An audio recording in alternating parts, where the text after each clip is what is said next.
अस्सलाम वालेकुम वरहमतुल्लाहि वबरकातुहू। मैं हूँ आपका भाई मकबूल फ्रॉम मदीनतुल मुनव्वरा। आज मैं आया हूँ मस्जिद नबवी। अभी मैं जा रहा हूँ मस्जिद नबवी के बाहर, मस्जिद अबू बकर रज़ी अल्लाह तआला अन्हु के पास। इसकी ज़ियारत करते हैं।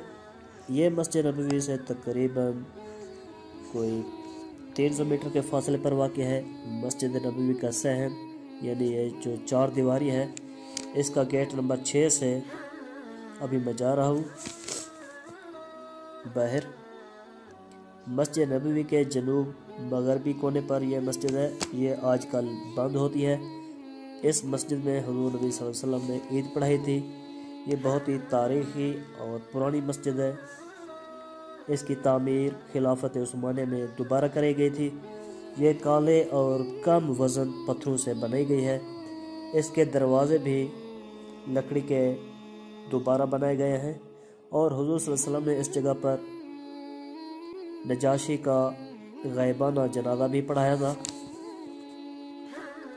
और साथ दूसरी मस्जिद गुमामा है। अरबी में गुमामा बादलों को कहते हैं। इसकी तामीर भी एक जैसी है जैसे मस्जिद अबू बकर रज़ी अल्लाह तआला अन्हु की है।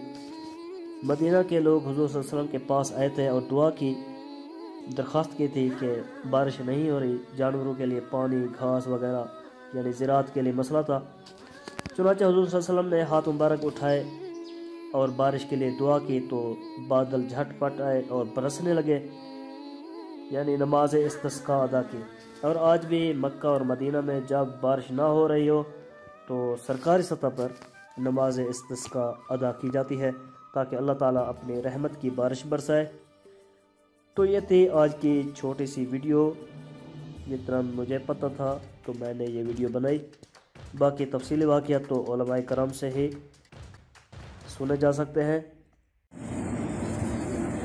ये गोल गोल बना पत्थर के बैठने के लिए।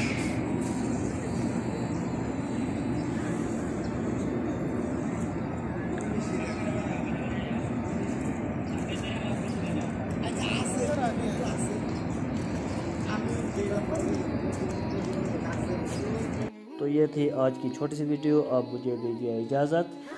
अल्लाह हाफ़िज़।